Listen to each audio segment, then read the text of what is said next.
short and very fun and very deep, and I mean really truly in-depth look at basic universal spirituality today here on A Course in Miracles 365, and welcome wherever you're joining us from here. We have had people literally from all over the world, and it's such a joy and such a pleasure for me to be able to share my experience with you. And it has been profound experience with this wonderful, wonderful spiritual text. Again, if you're not familiar with it, I would invite you just to know that whatever your spiritual background is, whatever traditions you come from, the materials that we're talking about here on this live stream are universal in application. In other words, they apply to you, whatever your spiritual practice looks like, whatever your walk looks like, whatever faith you have, whatever you profess and practice in the world. This applies to everything. Why? Because it's universal. Certain ideas and principles of spirituality are universal, and they underlie every physical form, every ritual, every chant, every mantra, every prayer that human beings may utter and have ever uttered and ever will utter in life. It is truly universal. And yesterday here in the workbook for students, we started taking a look at lesson 46, God is the love in which I forgive. And I promised that we'd revisit that at least 2 days in a row, and we are revisiting that today. So as you settle in here, I want to invite you to take a look at yesterday's live stream. These are available on Enlightened World Network's YouTube channel. There is a playlist, A Course in Miracles 365. Awakening to Love is the title of this daily live stream. And yesterday's video is worth watching because I went through some basic principles of forgiveness according to the thought system of A Course in Miracles, which I will go back over today and hit some highlights. But I wanted to have a practical focus today. One of the things that has always struck me, has always impressed me, and has always resonated with me about A Course in Miracles is how practical it is, how it gives us, especially in this workbook, ideas to work on. In other words, something to do. It's not about belief. Do you believe in one thing or another? It's not about that. It's about what we do and how we show up right now in the present moment, which I know you've heard before, but let's repeat. It's the only moment that we have. It's literally all that exists. So that being the case, it matters how we show up. It matters how we portray ourselves. It matters that we show up as love. This is who we are. So God is the love in which I forgive. We're looking at the practice of forgiveness here. And if you've studied A Course in Miracles before, you'll know that this is something that the Course pays a lot of attention to for a reason. This is how we reorient ourselves. This is how we find the way out. Forgiveness releases ourselves from illusions. Okay? It releases us from illusions. Forgiving someone or something releases us from a lot. Think about it. If you are harboring a grudge against somebody, let's say you're harboring a grudge against a family member, right? A lot of wounds take place in the family context, don't they? I mean, there's a lot of love, ideally, and a lot of support. And in reality, here in the world, a lot of hurt goes on. So let's say, for example, that you're harboring a grudge against a family member, whether that's a parent or a sibling, doesn't matter. If you're harboring a grudge against them, what happens when you release that? When you genuinely forgive and move on from a grudge that you have held, perhaps for years or decades. Do you feel a sense of relief? Do you feel lighter? Do you feel more rhythmic, more flowing? Are things easier? Are you happier? Are you more joyful after you've forgiven? I'd venture to say yes, if you've truly forgiven. The answer to that would be yes. And you've let go on a deep level of a lot of illusions. You've let go in forgiving your family member of the illusion that the two of you are separate. You've let go on a deep spiritual level of the illusion that the two of you are actually separate beings at all, because you're not. Now, that's obviously going to be a challenge for the ego to accept, and the ego will refuse, categorically refuse to accept that. This part of our mind wants to tell us that we are separate, that someone's out to get us, and whatever they may have done 25 years ago, we should still harbor that, make it part of our identity, that we're angry, we hate somebody. How often have you said that in life without really thinking about what that means? Oh, I hate so-and-so. I hate this group of people. I hate this political party. They're despicable.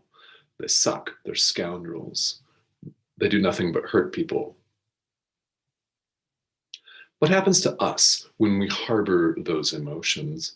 And what happens to us when we let that go? This is about a lightness. It is about a lightness of being. Forgiveness is so critical and so important that you'll find A Course in Miracles returns to the subject again and again and again. This is what it does, for very, very good reason. Okay. So I want to just bring us back before we look at how we actually practice this in the real world. Sentence number 1 right here. God does not forgive because he is never condemned. We talked about this yesterday in the live stream. God does not forgive because he has never condemned. Now, we, on the other hand, have condemned a lot. We have judged a lot, haven't we? Habitually. Sometimes with clear intention, sometimes not even knowing we're doing it, not realizing it. But God, being perfect love, has never condemned. Therefore, he does not forgive. It's only necessary for those of us who have attacked one another, who have held ourselves out as separate and lashed out in anger, fear, frustration, whatever the emotion is, whatever you want to call it. It's a manifestation of fear, manifestation of having felt separated from someone else. So forgiveness is really, really important. And even though God does not forgive because God is love, love is, in fact, the basis of forgiveness. Fear condemns and love forgives, as the Course tells us. And forgiveness undoes what fear has produced. It undoes the illusion of ourselves being separate. Let's take the example of a family member again, as we used a couple of minutes ago. It undoes the idea that you and someone else are separate, that you're having your own separate experiences and can somehow be hurt by one another, ultimately, deep down. Now, it undoes all of these illusions. It's part of the beauty of it. So how do you forgive? How do you practice? Well, I would say, as I did yesterday, start where you are. Very, very important. You start with what you're capable of doing in a given moment, because all we have is right now. So I used this example yesterday of a pet dog. I'll do that again. If all you can do right now is forgive the dog for peeing in the living room, then that is what you can do right now. So do that.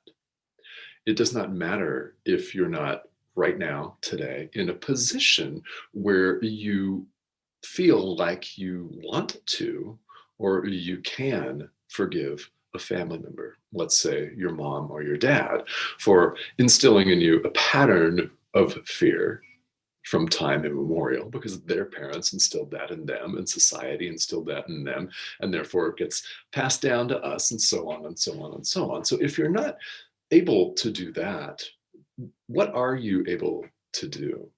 This is where the workbook for students comes in, because we are all, if we really make the decision to do it, we're all capable of doing something. We're all capable of affecting this deep level change, which, as we come to discover in the end, is not really change at all. This is who we've always been, and we're simply removing the barriers to our awareness of that. This is what spiritual practice is. It is removing the barriers to our awareness of love, of who we really are, the living, breathing experience. We're not people or beings who love, we are love itself. So in this practice period, it's very helpful.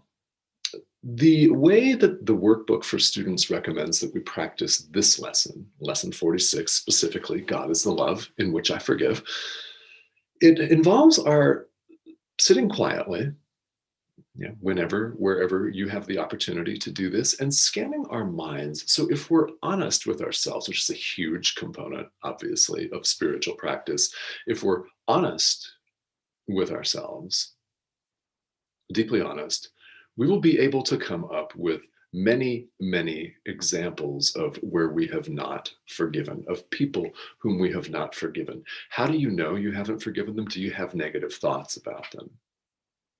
Okay, that's a real good telling sign that your forgiveness of someone or something or some political party, organization, nationality, whatever it is not complete.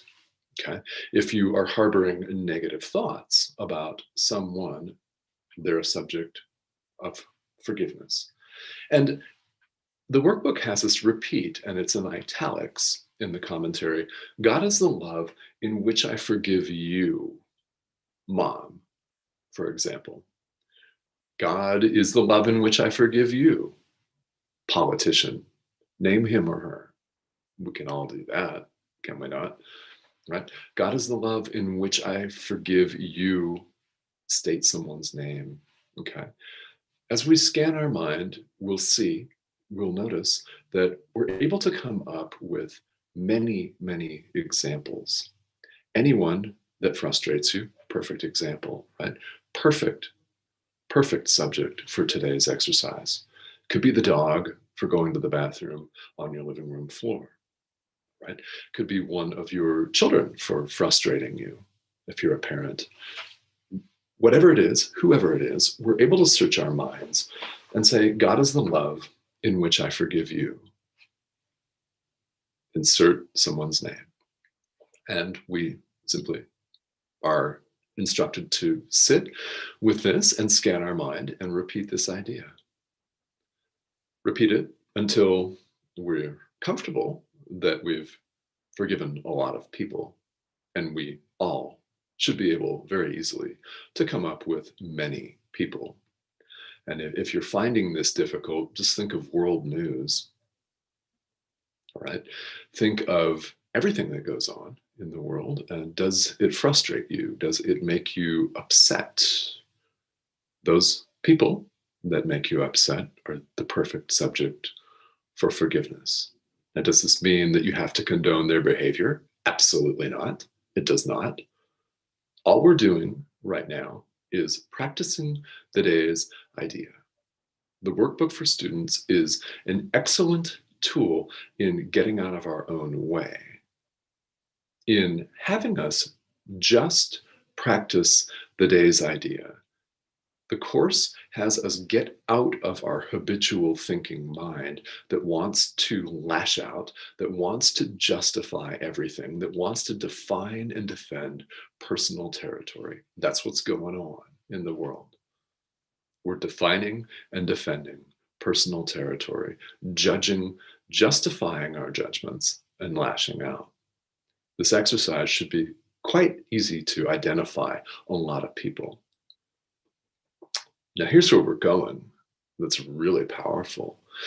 And the workbook tells us we're headed, setting ourselves up to forgive ourselves. Very important, isn't it?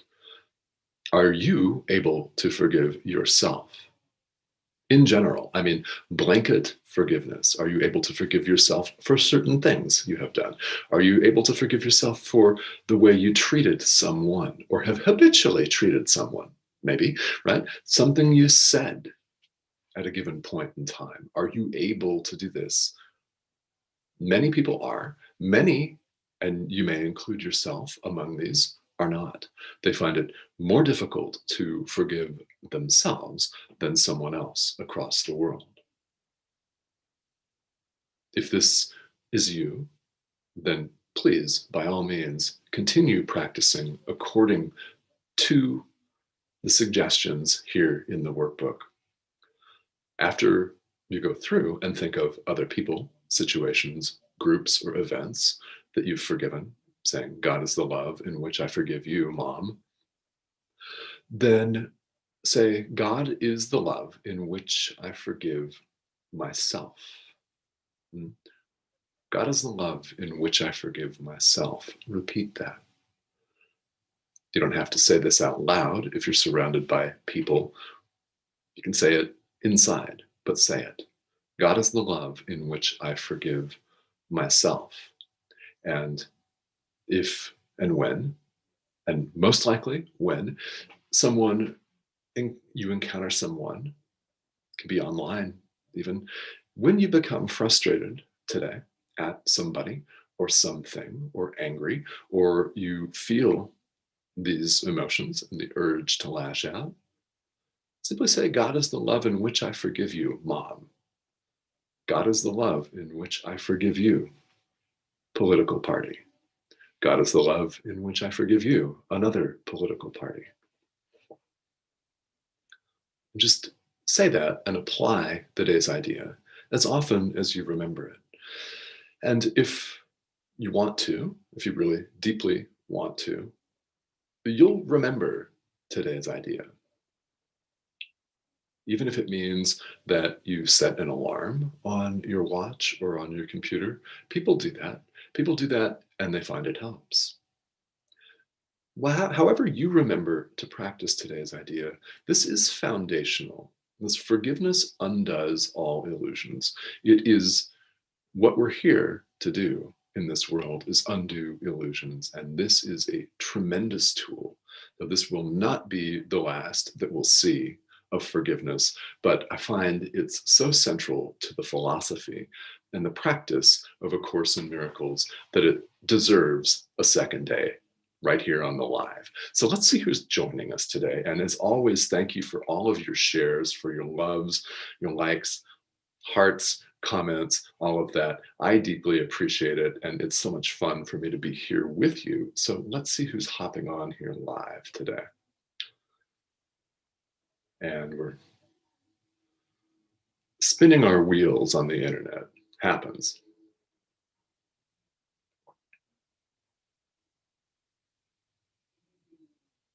And we've got a few people on here. Thank you. Yeah, thanks for joining me. Take a minute. Isabel, hello, how are you? And thank you for watching. And looks like Annika. Am I pronouncing that correctly? Annika, yes. Happy Thursday. Good morning from New Zealand. All right. Thank you very much for tuning in. So we literally have an international crew here. This makes me so happy. We've had people from Australia, from Asia, Europe. There are people that join us routinely from Europe. I'm in North America. So it's global. And I really love that.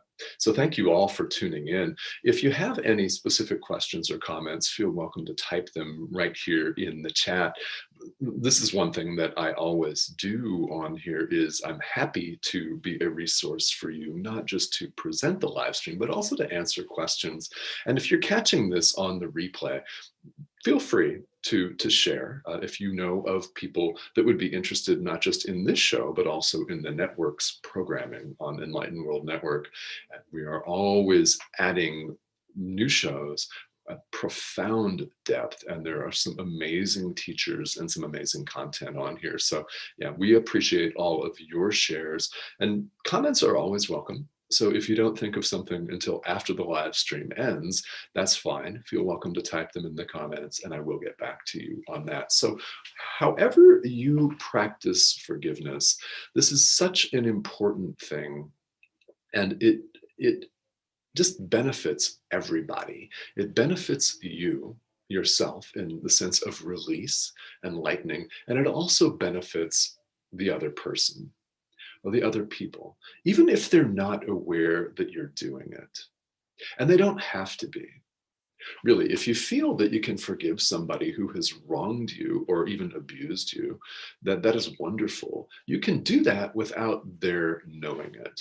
If you don't want to pick up the phone and have what could be a really long telephone conversation with somebody and talk to them live in real time, that's not necessary. If you feel like you can and want to do that, that's great. All we're asking is that you take time in the present moment to show up as love and to practice forgiveness. The more you do, the lighter your entire world will become. It will be, and you will find this experientially in practical experience, that it is more chock full of love rather than fear. Fear will still come up, yes, but it's a different orientation when you make the decision to forgive and to show up as love as often as you remember to do that. That is our task here in this world.